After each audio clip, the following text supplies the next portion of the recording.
Time now to talk to the voice of the creative economy. That is Vincent Heeringa from idealogue.co.nz. G'day there, Vincent. Good morning, Wammo. And this morning we're going to tackle a shocking statistic. Yeah. A study has come out that says that less than a third of Kiwi businesses are online. Well, if you thought that net bombs were a worry, this is a shocker. Yeah. I thought almost every single business at least has a Facebook page, a like page. I know. You would think. But no.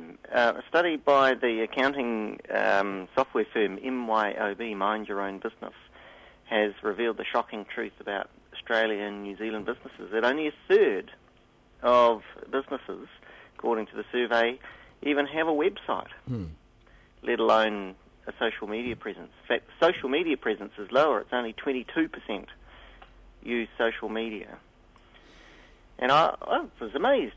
Aren't you amazed? I am amazed, but then when I start to think about it and all the various types and kinds of businesses out there, maybe many sort of don't feel that they need to. I suppose that could be true. And, there are a lot of small businesses, and I'm thinking tradesmen and, maybe shelf companies and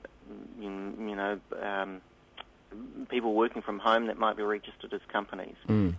And yet, I would think that would be a very low statistic. They haven't done an international comparison, so maybe that's the same around the world.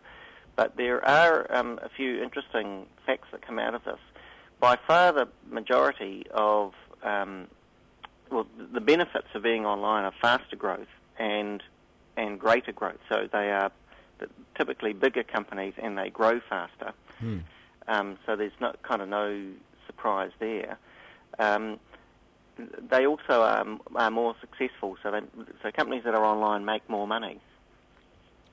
But wouldn't that be because in the first instance they had some money to pay someone to create the presence for them, or they've got someone inside the business who had the time to do that? So it sort of says to me that the business is in a certain sort of place already?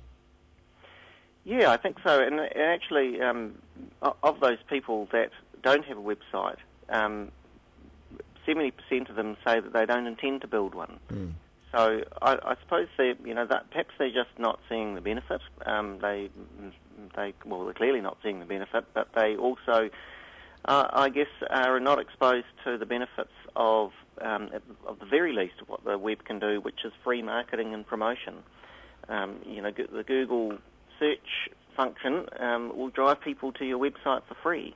All you have to do is build it. I'm just trying to think of a business that might sort of consider that they wouldn't need a website. Maybe a contractor who does road markings, draws lines on roads. Do you think they need a website? Well, then they are probably a contractor and a sole trader, and may not actually be a business. They may not be a registered limited liability business. Right. Okay, that's a good point.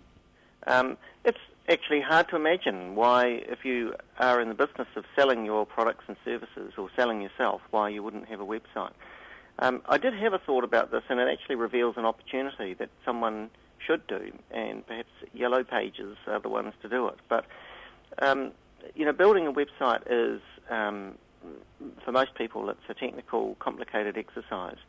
Where is the off-the-shelf website that someone like a Yellow Pages could build for you? So you just have a template and you populate it with, with your own content, and it sits on the Yellow Pages network or on the local list network, or surely a templated approach would solve a lot of these problems. I can't understand why no one has done that yet. Maybe I should do it, Wammo. Yeah, well, I mean, to be honest, those services do exist out there, and they don't necessarily have to come from New Zealanders. You can plug into a say an example is glenwilliams.co.nz, and it's sort of a personal site, and that's hosted by a company called flavors.me, and I think they're based in Canada. But it's a basic upload a photo, and here's all the links to all the various social media, my Facebook, the Twitter, the Foursquare, and all those things. So it has content on the site. So it's very easy. Took barely 10 minutes to put together. So those kind of options are out there, and all you need to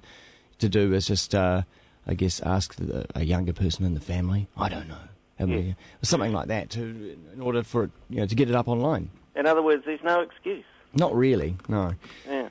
There are some good stories out there, Vincent. Oh, well, there's shockers like that, but then there are, every day I come across amazing companies doing incredible things.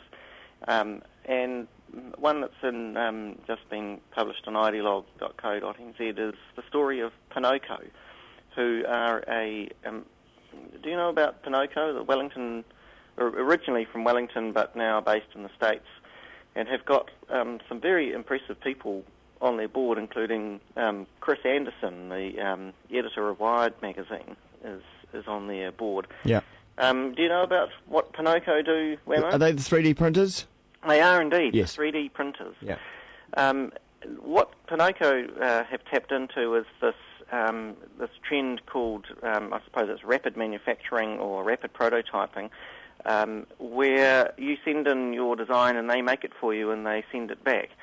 And, the exciting thing about that is that they are really at the forefront of this internationally and have now set up bases in the Northern Hemisphere and are growing incredibly fast. Also, the founder of Tree Hugger, which is the incredibly successful green site, is on their board. Yeah. So, Pinoco doing incredibly well. Cool. We mentioned a couple of weeks back Latissimo, the Sam Morgan dairy farm in Brazil. We've just done a new story about them, and that's up online. Great. There are just so many great stories. Yesterday, Warren and Marnie, the architecture firm, combined with DNA, the design firm, won a contract to redesign all of the National Australia banks across Australia, and that's an absolutely huge contract to fit out all of the NAB banks. And it's terrific that New Zealand outfit has won such a contract. That's brilliant, and that's a form of exporting, really, isn't it? It is indeed. Yeah. It's not just a form; it actually is. It is, yes. And before we go, a tweet through from Hugh this morning that says that Wammo, you must give Vincent grief for giving up on Twitter. What's the beef? Okay. Let me defend myself. All my efforts on Twitter go under the Ideolog handle.